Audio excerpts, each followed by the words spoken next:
তুমি কি কখনো অনুভব করেছো তোমার জীবনে কিছু একটা বড় পরিবর্তন আসতে যাচ্ছে? সবকিছু হঠাৎ করেই বদলে যাচ্ছে। রিজিকের দরজা কখনো খুলছে, আবার কখনো বন্ধ হয়ে যাচ্ছে। অকারণে টেনশন বাড়ছে, কিন্তু ভেতরে কোথাও একটা অদ্ভুত শান্তি কাজ করছে। তুমি কি জানো, এগুলো কোনো কাকতালীয় না। এটা হতে পারে আল্লাহর বিশেষ ইশারা। আল্লাহ নিজেই ওয়াদা করেছেন তিনি যাকে চান তাকে অগণিত রিজিক দেন, এমনকি পাহাড় পরিমাণ সম্পদও দিতে পারেন যদি তুমি সেই পথে থাকো। কিন্তু প্রশ্ন হলো, তুমি কি সেই সৌভাগ্যবানদের একজন? তোমার জীবনেও কি সেই ওয়াদার আলামত দেখা যাচ্ছে? প্রিয় দর্শক, আজকের এই ভিডিওতে আমি তোমাকে দেখাবো 4টি শক্তিশালী নিশানা, যেগুলো মিলিয়ে নিলে তুমি বুঝতে পারবে আল্লাহ তোমার জন্য বড় সম্পদের দরজা খুলে দিতে যাচ্ছেন। 1 নাম্বার, তুমি কি লক্ষ্য করেছো হঠাৎ করেই তোমার জীবনে কিছু হারানো শুরু হয়েছে? টাকা আস্তে আস্তে আটকে যাচ্ছে, কাজ প্রায় হয়ে গিয়েও নষ্ট হয়ে যাচ্ছে, যেটা তুমি খুব চেয়েছিলে সেটা হাতের সামনে থেকেও চলে যাচ্ছে। প্রথমে মনে হবে আমার ভাগ্যটাই খারাপ, সব কিছু কেন আমার সাথেই এমন হয়। কিন্তু সত্যিটা ভিন্ন। অনেক সময় আল্লাহ তোমাকে ছোট জিনিস থেকে দূরে রাখেন, কারণ তিনি তোমার জন্য বড় কিছু প্রস্তুত করছেন। ভাবো তো, যদি তুমি ছোট সুযোগও আটকে যেতে, তাহলে বড় নিয়ামতটা কিভাবে পেতে? এই কষ্ট, এই হারানো হতে পারে তোমার জন্য বড় সম্পদের পথ পরিষ্কার করার প্রক্রিয়া। তাই যদি দেখো বারবার কিছু হারাচ্ছ কিন্তু মনটা ভেঙে পড়ছে না, বরং ভিতরে ভিতরে একটা আশা জেগে আছে, তাহলে বুঝে নাও এটা হতে পারে 1 নাম্বার নিশানা। আল্লাহ তোমার জন্য বড় কিছু জমা রেখেছেন।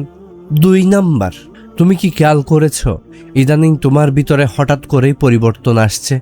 আগের মতো গুনাহ করতে ইচ্ছা করে না, নামাজ পড়তে মন চাই, একা থাকলে আল্লাহকে মনে পড়ে, দুনিয়ার জিনিসগুলো আর আগের মতো টানে না।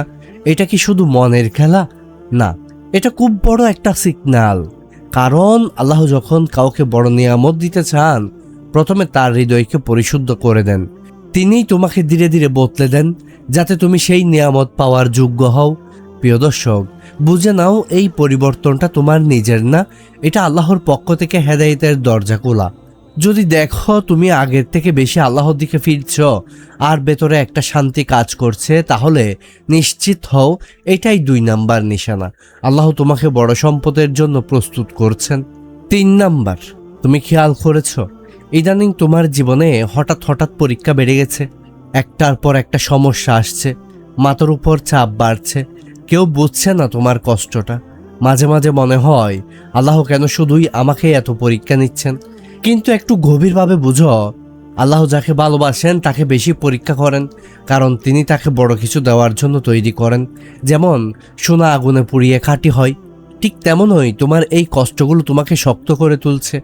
এই কঠিন সময়টাই আসলে তোমার ভিতরে শক্তি, ধৈর্য আর বিশ্বাসকে গড়ে তুলছে।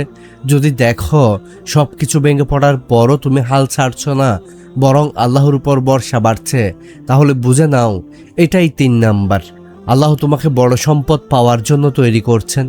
4 নাম্বার, তুমি কি এখন এমন অনুভব করছো সব কিছু থেমে গেছে, কিন্তু তারপরও একটা অদ্ভুত আশা তোমার ভিতরে জেগে আছে? না আছে ভালো কোনো সাপোর্ট, না আছে নিশ্চিত কোনো পথ, তবুও মনটা ভেঙে পড়ছে না। এটা কি শুধু সাহস, নাকি এর পেছনে অন্য কিছু?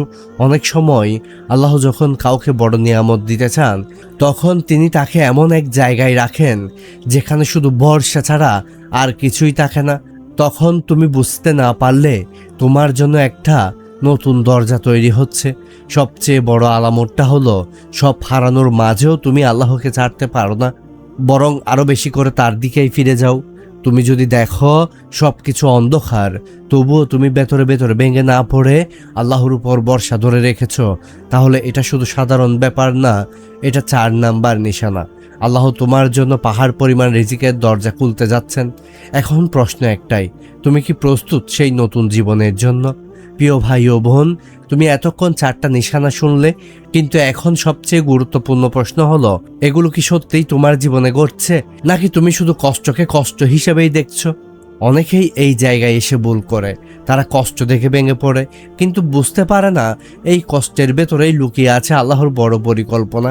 আল্লাহ কোরআন ইঙ্গিত দিয়েছেন, তিনি যাকে চান তাকে এমনভাবে রিজিক দেন যা সে কল্পনাও করতে পারে না, কিন্তু সেই রিজিকের আগে তিনি বান্দাকে প্রস্তুত করেন, তার মন, তার বিশ্বাস, তার ধৈর্য সব কিছু গড়ে তোলেন।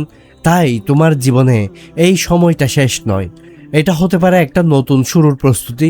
যদি তুমি আজ কষ্ট থেকেও আল্লাহকে ছাড়ছো না, যদি তুমি এখনো আশা হারাওনি, যদি তুমি এখনো ধৈর্য ধরে আছো, তাহলে মনে রেখো তুমি শেষের দিকে না, তুমি শুরু হওয়ার ঠিক আগের মুহূর্তে আছো।